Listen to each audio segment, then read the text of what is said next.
Welcome to today's episode of Ant's Podcast. Ba-ba-ba-ba-bam. Disclaimer: this content contains no study tips or productivity hacks. Anne and Miss Avocado sincerely apologize for the clickbait. Oh, you're still here. I'm very sorry for that terrible acting. When I was preparing for this video, I didn't realize how hard it would be to film a good intro. But anyway, thank you so much for staying despite that. My name is Anne, and I've been a chemistry major for 10 years now.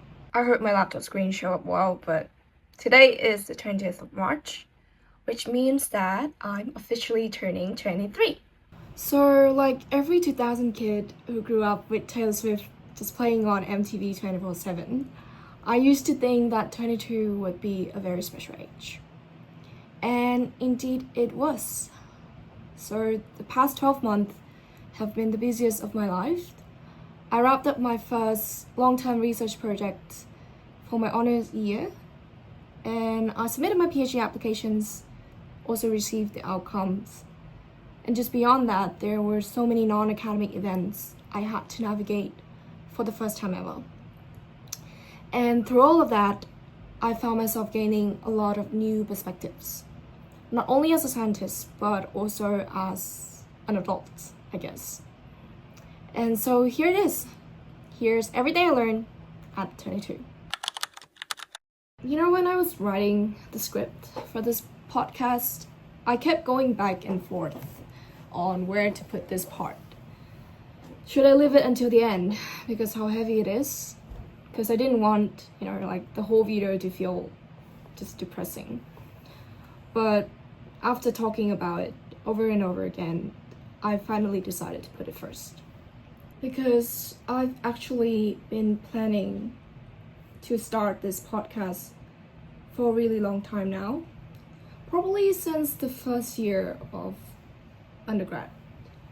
But before this, I've kept procrastinating and making excuses to put it off. The reason for it was I'm a huge introvert in real life. And a big part of that is this fear of being misunderstood. A podcast is obviously very different from a one-to-one conversations. Like, I can't explain myself to every single person who might interpret my words in a way I didn't intend. And even if I could, there's no guarantee that something I just put on the internet will resonate with everyone who comes across it. Most of the time, I feel like I'm just cluelessly figuring out life as I go. And so I found myself thinking what would people even learn from my awkwardly designed solutions that they'll spend an hour or so of their precious free time to watch me just talk. But 2025 was the first year I directly experienced grief. I lost two people who were really important to me. The people who had been there for quite literally my whole life. And I struggled from it so much that after that difficult stage, I finally set my mind on starting this podcast. Because out of all people, I think I myself needed this the most. Even when I eventually finished my PhD, I would probably be only 26 or something, which is very much still just a girl in her mid-20s trying to figuring life out. And with how unpredictable life is supposed to be, someday I might need to revisit what I've learned this year. Sure, I could have newer perspective by then, but it's always good to be retrospective, even just to get a hint on how I could sort things out, And although I journal a lot, I think when it comes to grief especially, to be able to communicate it verbally would mean something totally different. So more than anything, I'm doing this for me. So I heard the news right after finishing my morning experiment on a normal Wednesday. And I knew by then I couldn't make it back to Vietnam to say my last farewell. I think for the first week or so, I very much kept everything to myself, as I didn't want to disrupt the atmosphere at work, which sounded like the most mature thing in my head at the time. But looking back now, that conclusion was kind of silly. Because, like, if anyone around me had gone through the same thing, I would have shown up for them without hesitations. And when I finally opened up, people around me indeed did the same for me. The first person I told at work was actually my honor supervisor, and I was really grateful for how incredibly kind and understanding he was. I think he was the first to tell me that I didn't have to go through this alone. And it might sound obvious, but at the time, I had completely shut out like everyone, my friends, my family, because I didn't know how to process what I was feeling. And most of them live far away as well. So just hearing that in person really changed everything for me, as in how I deal with this stage. And I couldn't express how thankful I was, really, to all my people, like the colleagues and peers at the School of Chemistry, and also friends and family from afar. Because being able to share about it really helped.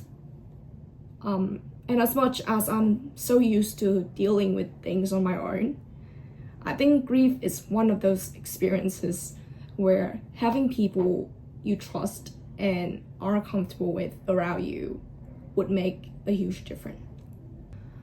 So try not to isolate yourself, I guess. And I also kept working through that period, actually. Slowly, obviously. But having a routine like that helped me more than I expected. Because if I hadn't had my work, I probably would have stayed in my room the entire time, with no light on and not talking to anyone. But instead, I still got up, went to the lab, did my experiments, and I got to watch Melbourne's beautiful sunset when I walked home from uni. Which, for me, like for a moment, just felt like they were still here with me. And I didn't push myself too hard, obviously, nor that I wanted to, nor could. Sometimes grief just hit in the middle of work day, and I would let myself have my private space and just cry. Sadness demands to be felt, and there's no greater sadness than losing someone you love. And there were also things I regret, things I said or didn't say to people who were really trying to support me in the best way they knew how. But I wasn't ready to take in, the way they wanted me to. For me, at least, there was never enough time aside to prepare myself mentally to say goodbye to someone who had been there my whole life. Like, no matter how long the preparations had been, was how obvious it is, like, I would still feel all these emotions fully. All these regret, guilt, and just greed for another day to be with them. And it's okay to be so. People will understand. I mean, everyone goes through grief differently, but the people who love you will try to understand. All you need to do is telling them. So please don't shut them out just because you think they'll never get it. Give them a chance and give yourself a chance as well. And finally, I learned that moving on from grief wasn't about forgetting. I think at the beginning, that was actually my biggest fear of living.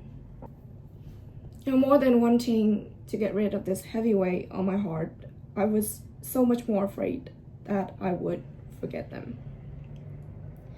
The way they smiled or talk, the warmth of their hands. But how resilient humans were designed to be, really, that over time, grief turns into longing. And I still miss them, and their memory still lives on, but the more time goes, the less sad it would be. And the more I could just miss them. And how wonderful their lives had been lived. And I continue to feel their presence through the people who went through that journey with me. So if there's one takeaway, please hold on to your people. Not just your friends and family, but also your mentors, colleagues, and peers. You don't have to do this alone. Just let your people be there for you. The questions I get the most whenever I discuss this topic with my mentees is, why would I get imposter syndrome? Because I do science, maybe? I think my friends always find it funny how my CV looks like I treat chemistry as a competitive sport. And then I'm probably the least competitive person they've ever met in their life. Like, I don't really relate to the joy of winning over people. But I am, though, a bit of a perfectionist, to say the least. And that applies to, unfortunately, pretty much everything I put out into the world. Which I guess was why I did well academically. But what that also meant was, even though I'm very proud of my achievements, mostly because how much I learned through each one of them, I've always felt a little detached from all these titles and awards. Like what you saw in the thumbnail when you came across this video. It never gets less awkward to say it myself, like, oh, I won this prize or I got this award. In fact, I used to have the worst imposter syndrome after high school because of it. Like, imagine you're just in these competitions because you got to learn a lot of chemistry, but then one day you wake up and suddenly that's how everyone defines you. A few weeks before my flight to Melbourne, it got to me so badly that I had to call my friend at midnight and told them how terrified I was. Like, I was afraid that this would be all I could ever be. Which sounds really ridiculous, I know, but I was thinking, like, what if when I got my hands on the real science, people would realize that I was actually a fraud who only did well on a few exams, but couldn't really make it work in research. And it took me quite a while to figure out where that pressure came from. The year I competed in the Olympiad, we didn't have many female gold medalists in general, like, globally. And I was the only girl on my team as well. I think even now, for 5 years or so, we still haven't had another female representative in my country. So at the end of the day, I think it wasn't just about the medal. It was this most excellent female chemistry student label that kept getting put on me throughout that year, which felt to me at the time as if I couldn't make this whole science thing work, it would be because of me that people in my country gain a reason to question the ongoing endeavor to achieve gender balance in STEM. Which is very, very untrue, but that's what's going on in my dramatic 19-year-old brain. But fortunately, I'm now in a much, much healthier relationship with science. And a big part of that was definitely attributed to my journey at the University of Melbourne. especially for all the amazing mentors and peers I've met at the School of Chemistry. Thanks to them, I got to start this new chapter of my life in a place where those titles were unheard or just didn't matter as much. You know, people don't see me as this medalist or this awardee, and instead they just see me as someone who's genuinely excited about chemistry. You know, they see me as what I've learned and see me as also what I'm still eager to learn. And I think that's when I started to feel like I found my place in science again. But if I have to be honest, every now and then I still catch myself asking, am I actually cut out for this? You know, because research is hard and it humbles everyone. And I'm just one of them. But the more research I do, the more I realize how that question actually doesn't matter. I'm enjoying this more than anything else I do in my life. And that's what matters. You know, what I learned was research is basically resilience. And I'm not here because I was the top student in my cohort, but I'm here because I love this work so much, I won't suddenly come to hate it just because of a few bad lab days or rejected publications, you know? I mean, obviously there are badly designed experiments, but I don't believe negative results should be called failed experiments. Because if something is well designed, you would definitely learn something from it. And actually you'll learn more from failure than success. So when things don't work, they could tell you how to narrow down things that could work. And I think that's kind of the beauty of research. A quick shout out to really all the underrated papers with solid reproducible data that I came across in my literature review. Because I think even in some way, you know, research can feel competitive, but more than that, I think we are just all part of the same team working in our own separate ways towards discovery and understanding that hopefully will make life a bit better one day. And I think last year was the first time I truly stopped asking myself whether I belong here or like if I'm good enough. Because, you know, when I look at it now, I know what knowledge I've built, not just from coursework, but also from every project I've been part of. I have my lab notebooks, which document every step I took, you know, like every thought process, every mistake, and every revisions. I have my research groups, the people who I can always come to when I want some discussions, feedback, or just updates in general. And I have my lovely peers who are always more than excited to share what they're working on, who will understand both the good days and the really frustrating ones.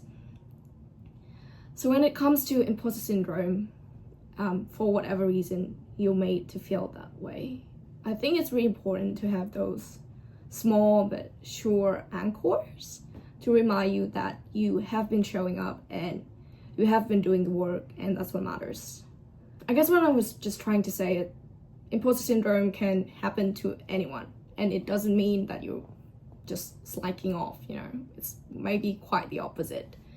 And I want to quote my friend here, but even though self-criticisms can sometimes be helpful for scientists, we are all humans before that. So try to be a little easier on yourself if you can. So before my honors year, I used to live in this constant fear of missing out. And it got to a point where I would feel guilty for having free times during semesters or like in my research summer terms, which is kind of crazy because everyone was so nice to me and no one was actually pushing me but myself. I guess as undergrads, you know, we all think that research opportunities don't come in easily, even though I think looking back, I was very fortunate to have quite a few, not only at university, but also in industry. And I shouldn't have freaked out so much about it. But, you know, I was clueless and everything was new. So with all those short-term projects, I always felt like, oh, if I didn't give like my absolute best, I would regret it one day. And funny enough, that obviously wrong mindset somehow worked back then, because those projects were indeed shorter, and I think also I myself was younger, So my body and mind recover faster, and even if I probably like burned out a little, a month of winter break or something would just fix everything. But last year I had to took on my first year-long project for my honors, and I think quite early on I realized there was no way I could keep pushing myself like that and still produce meaningful results for my thesis while keeping up with coursework because it's part of our program. I usually think about burnout in two ways. So one's physical and the other is mental. Although honestly, I feel like a lot of the solutions that I give would overlap between these two. I think the most important thing I tried to do was not to ever let myself reach like full physical burnout, because most of the time, for me at least, mental burnout would come right after that. It's like, your brain sending you a signal that your body is exhausted, and then everything else just follows. With physical burnout, the solution is very straightforward, and really I think that's the only thing that you can do, is you just have to let yourself rest. Because if you feel physically burnout, it means that your body needs rest. You might need some more sleep, or you maybe shouldn't keep delaying your lunch to run another column. Or it could just be as simple as lying down for a bit without thinking about your to-do list. And resting is definitely not the same as procrastinating, and I know how hard it is to convince yourself that, but you shouldn't feel guilty for it. Because if you think about it, even your phone needs to be recharged every day, and your body isn't even a machine. So it makes sense that it needs its time off as well. And you'll thank yourself for it, because a well-rested body just functions like so much better. When it comes to mental burnout, I think one thing that kind of kept me away from it was diversifying how I engaged with chemistry. And to be fair, that wasn't entirely my effort. It was also just the nature of the working environment I was in, which is my honors group. So instead of only doing research, we would sometimes read a new paper out of curiosity, or do a few problem sets, or like spending time just teach. And as I was writing up my PhD applications and also thinking through my options, I realized that's actually something I aspire to have in my future career. Like, I would rather be a bit busier, but get to do like a variety of things to prevent that burnout that, comes from repetitions than just doing one thing my whole life. Another very common source of mental burnout I found is when you feel kind of just stuck. Like there's this one experiment you've been trying on for weeks, and it's make you question your decisions to even start this project at the beginning. And I understand the temptations to just like push through and go back into the lab for yet another run. But in those cases, I actually found it much more helpful to like step back and review what I've done. Because it's really easy to get caught up in this, endless loop of experiments and then more to do experiments. And then you lose track of the bigger picture, like what has been actually done and what still need to be done. For my thesis, for example, I started structuring it very early, and just by going back really through all my experiments and summing up the story they were telling, which sounds so simple, right? But it made everything much clearer. I think it even helped me catch like a key paper I'd missed before, which honestly saved me about a month or so in the lab. And most of the results I got after that major revisions ended up becoming the core of my thesis. So if you can, try to plan your thesis early. But also, I know how it's always nice to be a bit ambitious in your research. One of the most important lessons I learned this year about time management was to set smaller, like tangible goals that you can easily keep track of. And in bad days, unfortunately, none of those things work, because mental burnout can come from so many different and very personal reasons, right? For example, I'm an introvert, and occasionally I can get a bit drained out from social interactions, especially during weeks with like back-to-back deadlines or group work. And in those cases, I think the most helpful thing is actually just as simple as letting your brain rest. Obviously not in a doom scrolling for 5 hours kind of way, but I think to find something that still kind of engage your brain, but it feels a bit lighter or would make you happy, like For me, it's movies and music and hanging out with my friends or just working out. And it's not avoidance. It's more like, if you spend 24/7 with someone you really, really love, and even then, I'm sure you might also start feeling a bit overwhelmed. Which doesn't mean you don't love them anymore. It just means that you need some space, which is totally normal. And I think that's a very similar analogy when your career is also your passions. So if anything, that leisure time actually helped my brain refresh before coming back to chemistry. And the same mindset is actually what led me to decide on taking a gap semester before my PhD starts. Just to do the very mundane normal things that I want to do in my 20s, like volunteering and traveling without constantly stressing about deadlines or productivity. Because if I want to stay in this career long term, I know now that I need to have a life beyond science. And I'm not going to fall behind because of that, very normal need. I actually contemplate a lot on whether teaching was the right word to put in this section's title. Because after high school, I had a chance to teach some students who were under training for National Olympiads, as I was a participant myself. And what I noticed was while some students were genuinely curious and really enjoyed chemistry, some were there very clearly for one purpose, that was to perform well in the competitions, which I definitely don't judge at all, because people can have different goals, especially in the case of high school students. Some of them could be using this experience as a pathway to get into universities and not necessarily pursue chemistry as a long-term career after that. So I think being able to balance students with such different motivations is a very important skill for teachers, and people spend years training for that. So I respect that a lot and definitely don't want to undermine it. But at the time, that's what made me think to myself, oh, maybe I'm just not cut out for teaching full-time. Because I found it difficult, to deal with that kind of pressure from students who were, I guess, expecting some kind of competition hack from me, which I don't really have. And on top of that, there's also expectation that comes from the parents who were paying for it as well. But then last year, I came back to teaching through tutorials and practicals at uni, and I found myself enjoying it so much. So I realize what I do well and what I generally love doing is actually just explaining things in many different ways until they make sense to everyone. Because I've never really considered myself a genius, like in my head, if I can understand something, then it should be possible for everyone else to understand it too. And if I can't explain it, then it probably just means I don't understand it well enough yet. And also there's just this satisfactions and genuine appreciations when someone has the patience to stay for my explanations, and also just the curiosity to even put out questions in the first place. So I realized this is something I kind of have been doing this whole time, even outside any formal classroom.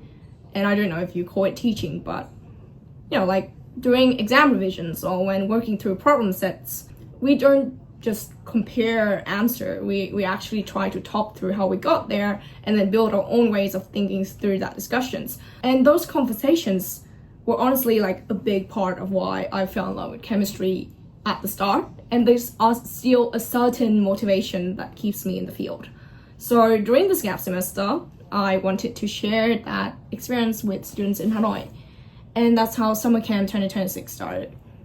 At first, I actually thought about making it completely free because I didn't want it to feel like, a transactions with all the expectations attached. I just wanted to create a space where I could be more like a mentor to the kids. Like the graduate mentors I met during my time in Melbourne. People who always says there's no stupid questions, who would generally sit down and talk through anything I didn't understand. And I think that environment is how I was able to improve so quickly, even while working across very different topics during my undergrad. So I guess that's what I want to, and more efficiently can bring to the table, to show that beyond all that competitions, this is what science can feel like as well. And it is really, really fun because I love it so much. I've been doing it for 10 years now. And I hope in some way my students can feel that too. It did hit me though that I probably wouldn't be able to run this class like for a big group of students, because it's really hard to keep discussions efficient that way. And if that's the case, it would be very hard for me then to select the students for my class. So I started thinking about how to make this work in a way that still feels right to my philosophy. And that's when I thought of combining it with a small charity initiative for young cancer patients in Hanoi. So instead of thinking it as tuitions, I hope it could be seen more as donations that really my students can put in however much they want. And the class itself is just something I do for free together, like on top of that. Actually, when I first told my friend about this, a lot of them said it sounded a bit crazy. But I guess at least for me, it feels close to why I wanted to start teaching again, and also why I want to keep doing it as I move forward in my career. So in the descriptions, I've attached an interest expression form. It is an offline class, so unfortunately it's limited to students in Hanoi, but if you happen to be around and it sounds like something you enjoy doing over the summer, I would really appreciate if you fill it in. I must confess, I have no idea how long it's gonna take me to put subtitles on this video. So we'll have to see. But anyway, yes, that was my 22, and huge thanks to everyone who was part of it. I genuinely could have done it without you all. And now all awaits me is my 23, which will be a totally new chapter with PhD coming up. A little scary if I'm being honest, but mostly exciting, and I hope one day I will get to share that journey with you too. Anyway, thank you so much for watching, and I hope you enjoyed today's podcast, and I can't wait to catch you in the next one. Ba-ba-ba-bam.